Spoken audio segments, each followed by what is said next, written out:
It's a War Dragon time, RPW, back with another video that everybody keeps requesting, which is, how do you beat those Shrine Guardians?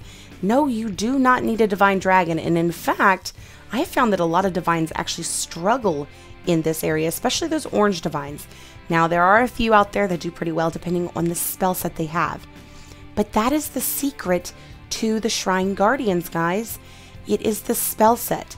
So stick around if you're trying to figure out how you can beat these guys with your dragons that you might already have in your roster, the ones that you've bred in the orange tier. Now keep in mind, if you don't have orange tier dragons, you will not be able to beat the bosses. If you don't have at least the three that I utilize, which is Amarok, Arborist, and Durga, you won't be able to utilize this particular strategy in order to beat them. Now, first of all, you'll notice with this is one of my alts, just to show you that it doesn't have to be an expert to be able to finish this. This is the very first one, okay? The very first one, pretty much anybody, as long as they have a decent sized Amarok, is going to be able to go through, especially if you add something like reverse projectiles to it, because there are so many projectile attacks coming in.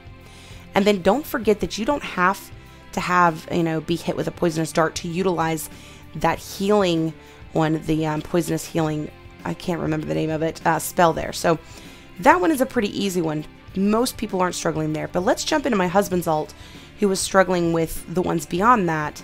And I actually took his iPad and recorded it so that I could show you exactly what I utilized when I did my attacks. Now, mind you, mine are all experted. However, he does have decent sized orange tier dragons, so this should not be too bad. So remember, get those dragons ready. Now, the first one is ice.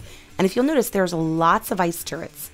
Now, none of these orange tier dragons that are non-elemental or non-divine are going to have any kind of resist to this.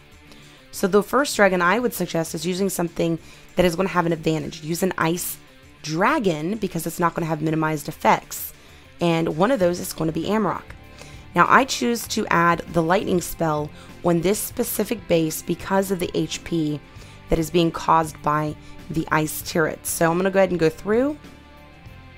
And we're going to go ahead and take out the blue tower first, the blue mage, so that we can bring up the explosive shield. And then the red mage, so that we can use our chain lightning spell. And then we're going to actually add some health. Now, after we've added some health, that gives us the ability to come around here. Now, remember to focus on those mage towers. Those mage towers are going to be what's going to help set up your next dragon to prevent them from not being able to use their spells. Now, the next one I use in this one is Durga. And the reason is because Durga has that invincibility spell. That invincibility spell can be a huge help, especially with things, sorry, my iPad, his iPad's all weird. So you can utilize that spell to prevent any kind of damage to come in from the other dragons. So we're going to go ahead and pull it up again. And as you'll see here, even though I'm down in the red, I'm able to take quite a bit out from them. I did utilize that a little too soon here, which means I'm probably going to go down. So really be smart in how you utilize these, but we do have a third dragon. Now this is where Amarok comes in. Amarok is a nice sized dragon. However, again, I'm going to utilize the invincibility shield in order to give myself that extra strength that this warrior needs. And remember, warriors are strong dragons, but they do have very weak power when it comes to putting down on it. All right, we're going to come around here. And again, we want to utilize that as much as we can, but we beat it. That's all that matters. Now, if these dragons were all experted, it would be much better, but Durga is not. Now, let's go ahead and jump on into the next one, which is the Dark Island. Now, this dark particular, there's not really a lot of darks that you can utilize in your orange roster. So you're going to want to use this guy again. Now, remember, on the dark, cannons are going to be your biggest enemy, and they're going to be 4 times the usual power. So the first thing I want to do is take out this red mage, and you'll notice they only put 1. Then turn on that reverse projectile spell and let them take themselves out. This is the best way to take this one. Now we're going to come around the corner here, take out the blue mage, throw up our explosive shield, and there you go. You've got this one.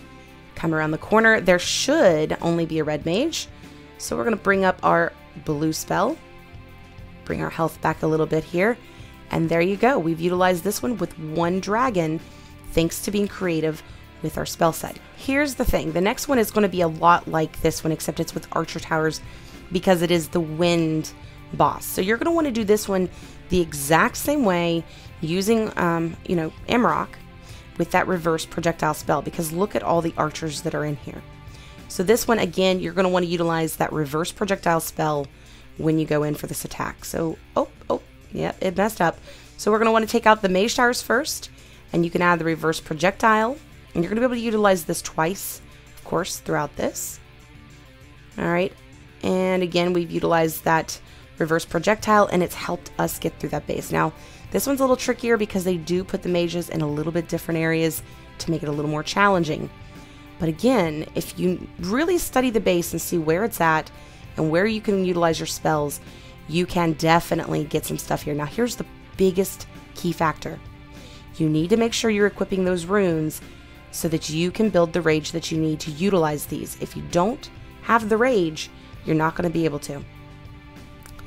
All right, now let's go ahead and jump into the very last one, which is probably the most challenging of all. But there is a way. There is a way. So first, we're going to set this one up with the one I told you about, which is, Amarok. But we're going to actually add a storm resist. There's not a lot of projectiles being used on this one, but there are some storm towers. All right, again, we want to focus in on the mage towers, and we did go down, but that's okay.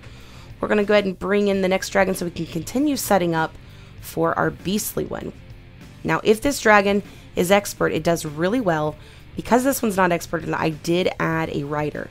So be sure to get this one experted up, because mine didn't have a rider on my main, but I did, of course, get through it with no problem. So I did that so that it would be more like an experted dragon.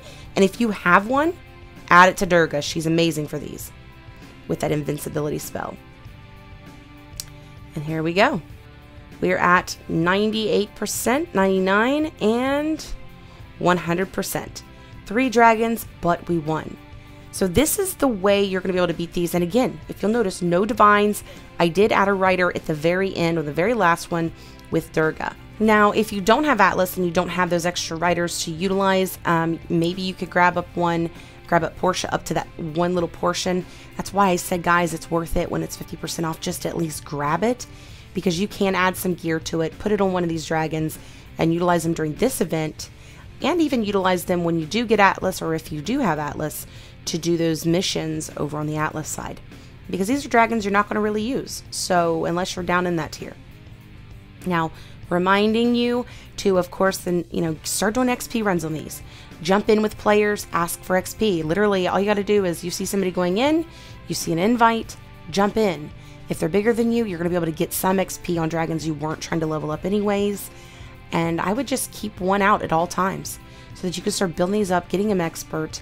And this way, by the time this next time, this rolls around, which is usually once every 3 months, these dragons will be prepared. And between then, be sure to put those runes on them. The rage rune is specifically important, but then you can also utilize the runes that you're noticing you're using the spells on, like the invincibility rune. If you've got one for Durga that you can put on her, she can really help you get through those. And like I said, if you have a junk rider, add it on there. I took my rider from, well, not mine, because this was on my husband's. I took his rider from a quester, threw it onto Durga real quick, which gave him a huge boost, and then finished it, brought it back, and put it back where he belonged, right back on a quester. So make sure you pay attention to that. If you do switch out riders, make sure you notice that, of course, those, they're going to have to match. So the gear is not going to fit on this one unless it is something that's already on a wind dragon, for example. So that is how I do it. Hopefully this helps everybody out. And remind you, you don't have to have divines in order to beat these bosses. Good luck, and I'll see you guys next time.